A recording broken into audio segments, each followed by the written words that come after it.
नमस्कार। आज हम करेंगे बीए पार्ट सेकंड ईयर के प्रश्न पत्र फर्स्ट के अंतर्गत अमेरिकी संघीय व्यवस्था में कांग्रेस अर्थात व्यवस्थापिका संबंधी अध्ययन। इसमें आज हम करेंगे कांग्रेस की शक्तियां और कार्य संबंधी अध्ययन। अमेरिकी संघीय व्यवस्था में कांग्रेस राष्ट्रीय सरकार की व्यवस्थापिका है। राष्ट्रीय सरकार की सारी विधायी शक्ति उसी में निहित है। कांग्रेस एक द्विसदनात्मक व्यवस्थापिका है। उसके उच्च सदन को सीनेट और निम्न सदन को प्रतिनिधि सदन कहते हैं। अमेरिका की कांग्रेस ब्रिटिश संसद की तरह सर्वोच्च नहीं है, क्योंकि वहां न्यायिक पुनरावलोकन का सिद्धांत अपनाया गया है। कांग्रेस की शक्तियां तथा कार्य। अमेरिकी कांग्रेस की प्रमुख रूप से दो प्रकार की शक्तियां हैं, जिनमें फर्स्ट है विधायी शक्तियां।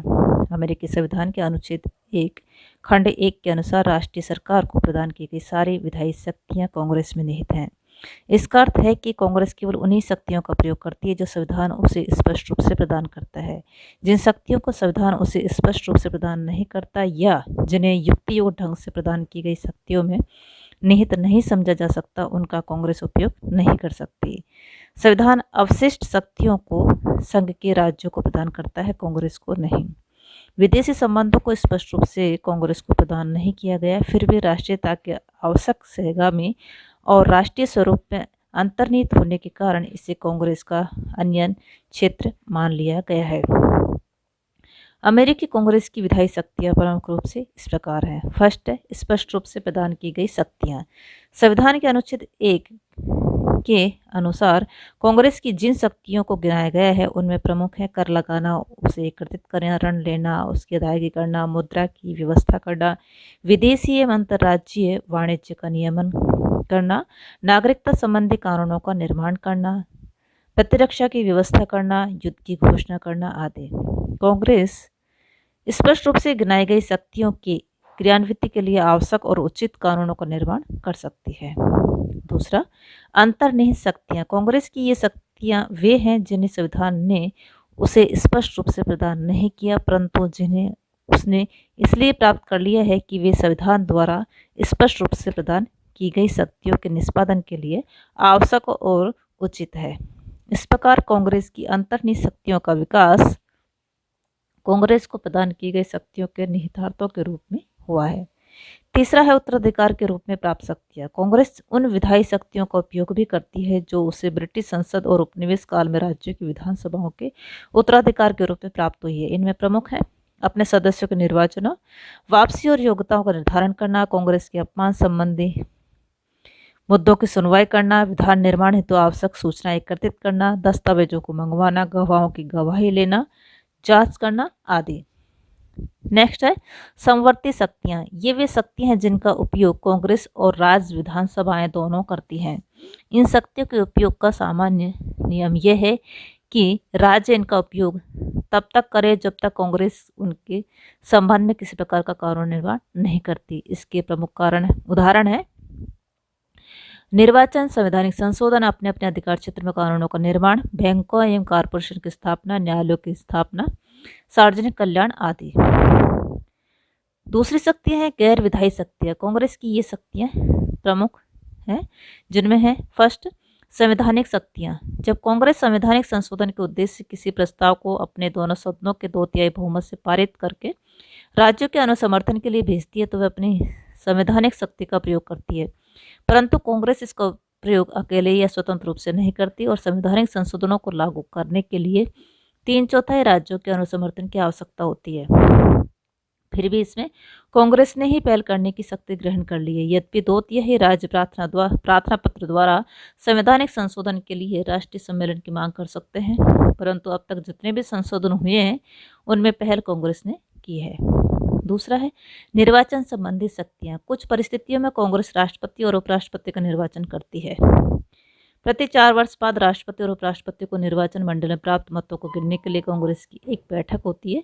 यदि राष्ट्रपति पद के लिए किसी उम्मीदवार को निर्वाचक मंडल के मतों का पूर्ण बहुमत प्राप्त नहीं होता तो प्रतिनिधि सदन सबसे अधिक मत प्राप्त करने वाले प्रथम 3 उम्मीदवारों में से किसी एक को राष्ट्रपति निर्वाचित कर लेता है। इसी स्थिति में प्रतिनिधि सदन के सदस्य राज्यों के आधार पर मतदान करते हैं और राज्य में किसी राज्य की चाहे कितने ही प्रतिनिधि क्यों न हो उन सबका एक ही मत होता है। बहुमत प्राप्त करने वाले उम्मीदवार को राष्ट्रपति चुन लिया जाता है। इसी प्रकार उपराष्ट्रपति पद के लिए जब किसी उम्मीदवार को निर्वाचक मंडल के मतों का पूर्ण बहुमत प्राप्त नहीं होता तो सीनेट सबसे अधिक मत प्राप्त करने वाले प्रथम 2 उम्मीदवारों में से एक का चयन कर लेती है। कांग्रेस अपने सदस्यों के निर्वाचन, वापसी और योग्यताओं का निर्णायक है।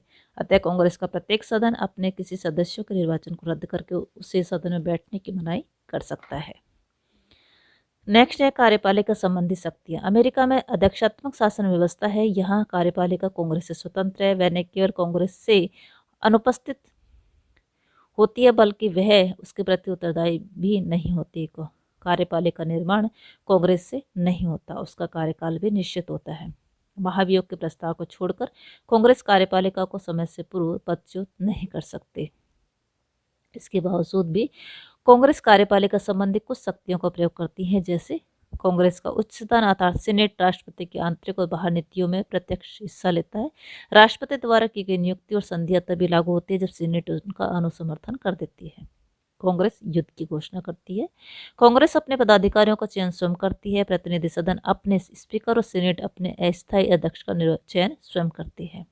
कांग्रेस का प्रत्येक सदन अपने सदस्यों का नियंत्रण रखने और उन्हें अनुशासित करने के लिए नियमों का निर्माण कर सकता है। कांग्रेस अपने 2/3 बहुमत से किसी सदस्य को सदन से निष्कासित कर सकती है। कांग्रेस का प्रत्येक सदन अपनी कार्रवाई के नियमों का निर्माण स्वयं करता है। नेक्स्ट है निदेशात्मक शक्तियां। कांग्रेस एक निदेशात्मक मंडल है। वह राष्ट्रपति के प्रशासन की देखरेख करती है और उसे समय समय पर निर्देश भी देती है। जब कभी कांग्रेस किसी कार्यपालिका संगठन या अभिकरण की रचना करती है तो वह उसके संचालन हेतु कुछ शर्तें, निर्देश और सिद्धांतों की व्यवस्था भी करती है। कांग्रेस कार्यपालिका से सूचना और रिपोर्ट मंगवा सकती है। नेक्स्ट है जांच शक्तियां। कांग्रेस किसी विषय, मुद्दे या प्रश्न पर जांच करवा सकती है। सीनेट की जांच समितियों से सारा प्रशासन थर्राता है।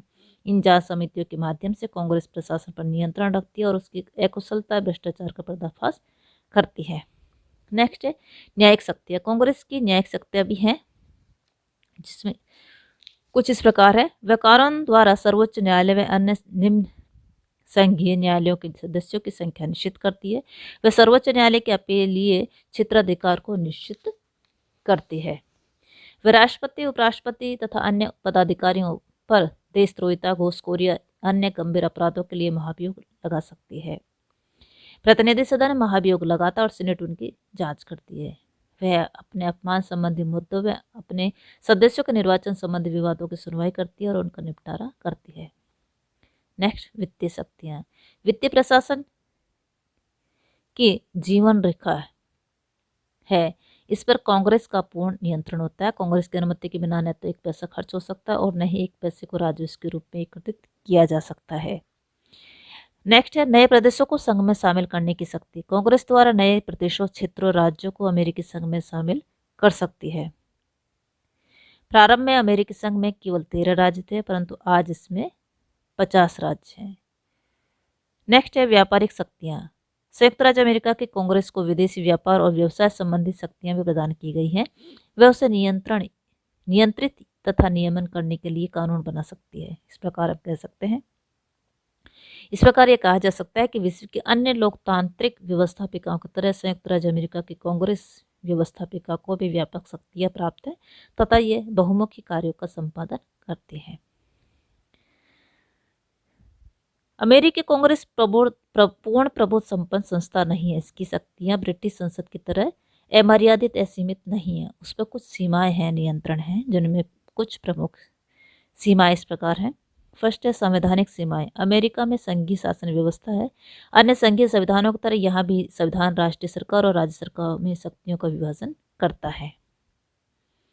संविधान अनुच्छेद फर्स्ट खंड 1 में कांग्रेस की शक्तियों को स्पष्ट रूप से परिभाषित करता है। शेष शक्तियां राज्यों के पास है। कांग्रेस उसे प्रदान की गई शक्तियों के अंतर्निहित समझी जाने वाली शक्तियों का प्रयोग अवश्य कर सकती है, परंतु वह राज्यों के क्षेत्राधिकार का अतिक्रमण नहीं कर सकती। अमेरिका में संविधान सर्वोच्च है, कांग्रेस नहीं।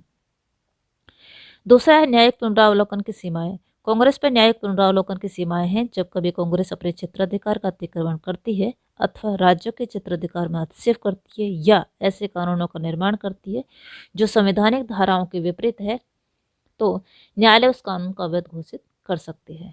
तीसरा है शक्तियों के पृथक्करण की व्याख्या द्वारा लगाई गई सीमाएं। अमेरिका में शक्तियों के पृथक्करण की व्यवस्था को अपनाया गया है। इसका अर्थ यह है कि कांग्रेस न तो अपनी विधायी शक्तियों को शासन के दूसरे अंगों को प्रत्यायोजित कर सकती है और न वह स्वयं दूसरे अंगों की शक्तियों को ग्रहण कर सकती है। नेक्स्ट है राष्ट्रपति का वीटो या निषेधाधिकार। राष्ट्रपति का वीटो अथवा निषेधाधिकार रूपी तलवार कांग्रेस की कानून निर्माण करने की शक्ति पर निरंतर लटकती रहती है। कांग्रेस द्वारा पारित कानून तभी लागू होते हैं जब राष्ट्रपति उस पर हस्ताक्षर कर उन्हें स्वीकार कर लेता है। निसंदेह राष्ट्रपति का वीटो विलंबकारी है तथा कांग्रेस हमेशा उसे अपने 2/3 बहुमत से रद्द कर सकती है, परंतु ऐसा प्राय बहुत कम होता है और राष्ट्रपति का वीटो अधिकांश स्थितियों में प्रभावी होता है।